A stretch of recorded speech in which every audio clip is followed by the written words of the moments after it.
સમાજ માટે લડવા નીકળ્યા છે કે વ્યક્તિ માટે એ નથી સમજાણું। આનો શિકાર તમે આ ભોળા કોળી સમાજને ન બનાવતા આ મારી તમને અપીલ છે।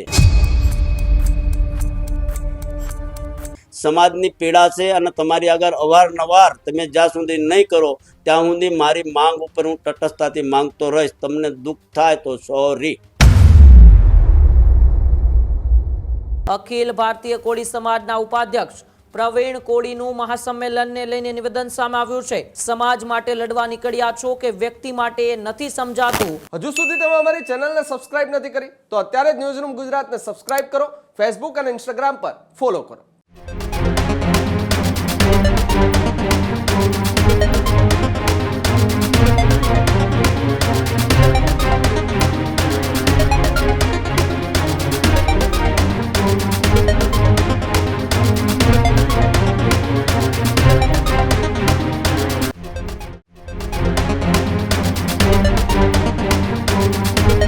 સમાચારોમાં આગળ વાત કરીએ તો સમાચાર અખિલ ભારતીય કોળી સમાજના મહાસંમેલનને લઈને સામે આવી રહ્યા છે। જ્યાં ગઈકાલે દિલ્હીની અંદર અખિલ ભારતીય કોળી સમાજનું મહાઅધિવેશન મળ્યું હતું।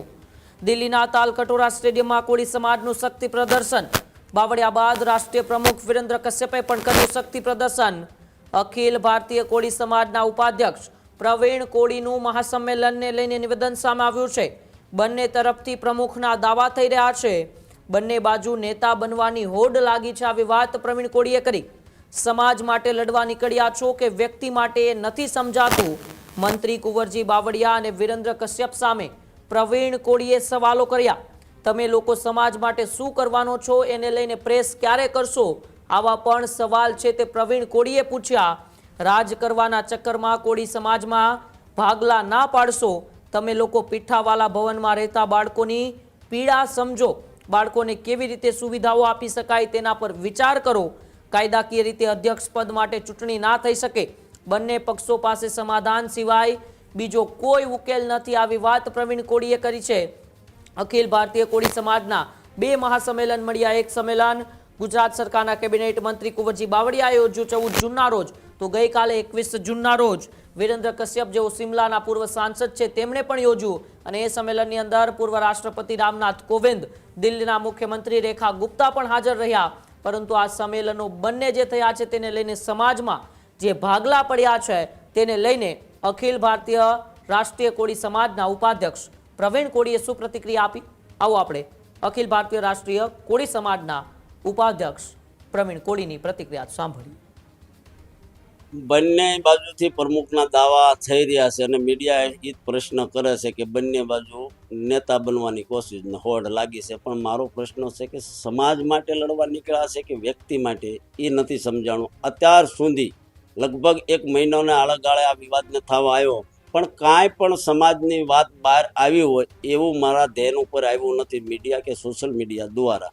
તો બંને બાજુથી દાવા કરવામાં આવ્યા છે કે સફળ અધિવેશન કાલનું પણ હોય 14નું પણ હોય, તો બંનેને હું કહેવા માગું છું ટૂંકમાં તમે પ્રેસ કરશો, સમાજની કામ શું કરવાના છે એના ખુલાસા કરશો અને જે પણ કામગીરી કરવાના હોય 27 પહેલાં રિઝલ્ટ આપવાના છો કે 27ની અંદર કોળી સમાજ સાથે છિતરપિંડી થશે, બે ભાગલા પાડો અને રાજ કરો।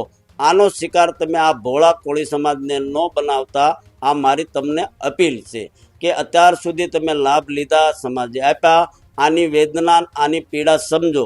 શિક્ષણ ભવનનો મુદ્દો હોય, ઠાકોર વિકાસ નિગમનું હોય, સામાજિક જે અવારનવાર અત્યાચાર થાય છે એની બાબત હોય કે રાજકીય હોય, આ બાબતમાં તમે ક્યારે ચર્ચા કરશો? પ્રમુખને લઈને જે તમે લડાઈ કરી, જે દિલ્હીની અંદર ખર્ચો કર્યો, પીઠાવાલા ભવન જે ગાંધીનગરમાં છે ત્યાંના દીકરાઓ જે ભણે છે એની હાલત જો આટલા ખર્ચે 2 માળ ચડી ગયા હોય તો સમાજનું હિત વિચારો કે તમે જે ખર્ચા કર્યા કોઈ મને કોઈ વાંધો નથી, પણ હું તમારું ધ્યાન દોરું છું કે આયા પણ એક ભવન છે, એના છોકરા ભણે છે જ્યાં 300ની કેપેસિટી છે, 800 જણા રહેશે, એની પીડા સમજો। મારી વેદના છે સમાજને લઈને, કોને સારું થવું એના માટે નથી, કોઈ પાર્ટી માટે સારું બતાવવા માટેના મારા અધિવેશન કે હું બોલતો નથી। સમાજની પીડા છે અને તમારી આગળ અવારનવાર તમે જ્યાં સુધી નહીં કરો ત્યાં સુધી મારી માંગ ઉપર હું તટસ્થતાથી માંગતો રહીશ। તમને દુઃખ થાય તો સોરી।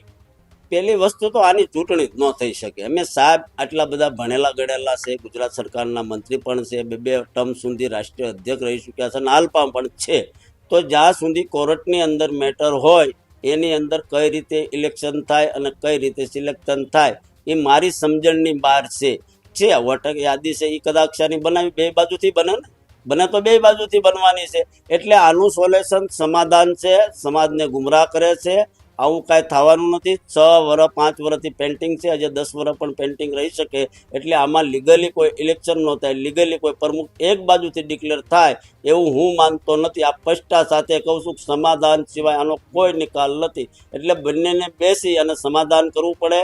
સમાજના ભાગલા પાડી અને રાજ્ય કરવાની નીતિ છે અને મત લેવાની પાર્ટીને સારું બતાડવાનું જે અત્યારે હોડ મચી છે એમાંથી બહાર આવે અને સમાજના જે દીકરા દીકરી છે એની પીડાથી એ વાકેફ છે તો એનું કામ કરે, આવી મારી બંનેને અપીલ છે. જો ભાઈ આમાં તો જેમને બેઠા હોય એમને હવને એજન્ડા સાથે હોય એ ચૂંટણી આટલા વર્ષોથી લડે છે. સાહેબ પણ લડે છે, હીરાભાઈ પણ લડે છે, વિરેન્દ્ર કશ્યપ હાલમાં નથી એટલે એ કદાચ એની જગ્યા કરતો તો અમને કાંઈ વાંધો નથી, ભલે કરતા. પણ અમે જે વાત કરવી છે પીડાની લઈને, સમાજની પીડાની, કામની જે વાત છે એની વાત એક મેં દિલ્હીની અંદર કાલના અધિવેશનમાં મેં બધા મીડિયાને કીધું છે. એક વાત સાંભળવામાં આવી કે વિરેન્દ્ર કશ્યપે દિલ્હીના મુખ્યમંત્રી છે જે રેખાબેન ગુપ્તા એને અપીલ કરી અને જાહેર મંચમાંથી મુખ્યમંત્રીએ કીધું કે કોળી સમાજની દિલ્હીની જે 20 લાખ જે આળેગાળે કોળી સમાજ દિલ્હીમાં વસે છે એની પીડા હું સાંભળીશ અને આ સરકાર એના માટે બની છે, તમામની પીડા સાંભળશે. સાથે સાથે તમામની પણ કીધી અને કોળી સમાજની મુખ્ય એને નોંધ લીધી છે. તો આવું કાંઈ ગુજરાતમાં ન થઈ શકે.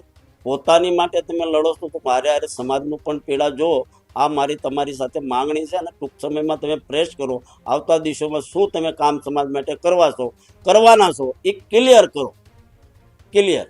જી, આ તો વર્ષોથી બધી ચાલ્યું આવ્યું છે કામ. રાજકીય માણસો હોય એ તો રાજકારણ કરતા હોય, કોઈ વાંધો નથી સમાજને. પણ સમાજની પીડા એ છે, એ રાજકારણ કરે એનો કોઈ વાંધો નથી. કે હીરાભાઈ હોય કે બાવળિયા સાહેબ હોય કે વિરેન્દ્ર, અમે કોઈના દુશ્મનો નથી. અમે જે સમાજની પીડા છે, જમીન ઉપર રખડવી છે, ગામડે જાવી છે, અમને દેખાય છે એ બોલવી છે. ખેડૂત ભાઈઓ છે ખેતરમાં ડ્રોન ઉડાવતા હોય છે ત્યારે આપણે એક પ્રશ્ન સતાવતો હોય છે કે જે આપણે અત્યાર સુધી જીપીએસ ટેકનોલોજી વાળા ડ્રોન વાપર્યા છે, જેથી કરીને મોબાઈલ ટાવર છે અથવા તો હાઈ ટેન્શન લાઈન પસાર થતી હોય, કોઈ વૃક્ષો હોય, ત્યારે જે જીપીએસ ટેકનોલોજી વાળા ડ્રોન છે એમાં ટકરાય અને ટ્રેસ થાય છે. પણ એગ્રીઓન લાવ્યું છે જીએનએસએસ ટેકનોલોજી ડ્રોન, જેથી કરીને એ ડ્રોન છે એ કોઈ જગ્યાએ ટકરાય નહીં, પોતાની રીતે જ ડિસિઝન લે છે અને મૂવ થઈ જાય છે, જેથી કરીને જીએનએસએસ ટેકનોલોજી ડ્રોન છે એ વાપરવાનો આગ્રહ રાખો.